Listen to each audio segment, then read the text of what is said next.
Well, today we're going to answer two more questions that were sent in to us. The first one is from Claudia Singer. She asked for a biblical perspective on what Christian unity must look like and how we should try to achieve that while not compromising our core beliefs.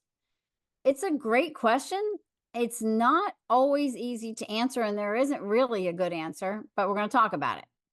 In reality, there is only one Church of Christ. And I don't mean the Church of Christ that's the heretical Church of Christ. I No, mean one church belonging to Christ. And in spite of the fact that we have many denominations and independent churches throughout the world, there is one church. All believers throughout all times, from the Old Testament into the New Testament, are in the one true church, the invisible church or the church universal. And they're all united in this way that Paul says.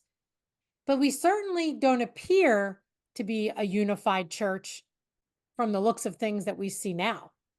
no, not in any way at all. No, today, despite the fact that believers use the same book, the Bible, they hold to very different beliefs and teachings of that Bible. They hold the Bible in varying degrees of authority. To some, the Bible is the only rule and authority for life. Others have joined Rome and give man's reasoning and man's tradition just as much weight in matters of morality. And some denominations don't even open their Bibles. Some don't at all.